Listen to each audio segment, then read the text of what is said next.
Aminado si Nanay Doribet na madalas na siyang nahihilo. Sumasakit ang kanyang tuhod at nanlalabo ang kanyang mata. 67 taong gulang na rin kasi siya, kaya may kailangan na siyang pagkagastusan.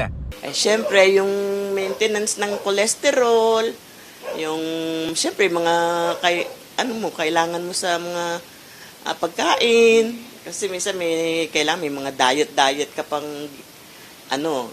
minsan yung pagpasyal-pasyal paminsan-minsan. Siyempre, kailangan din natin yung mga pasyal-pasyal na minsan. Umaasa ng si Nanay Doribet sa 2,500 pesos na pensyon kada buwan. Mula ito sa pumanaw niyang asawa. Kaya naman, laking tuwa niya nang malaman na madadagdagan ito simula Setyembre. May additional pension na mga senior citizen mula sa SSS. 3 tranches ang pagdadagdag ng pensyon.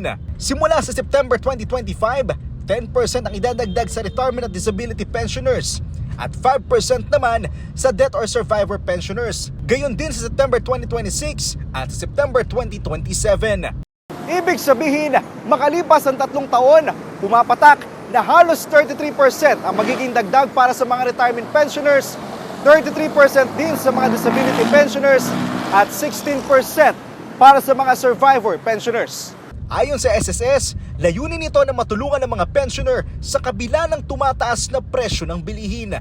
Ang dagdag na pensyon ay hindi nangangailangan ng dagdag na halaga sa kontribusyon. Nasa 3.8 million pensioners ang inaasahang makikinabang dito.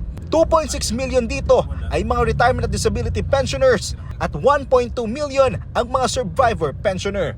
Isaiah Mirafuentes para sa Pambansang TV sa Bagong Pilipinas.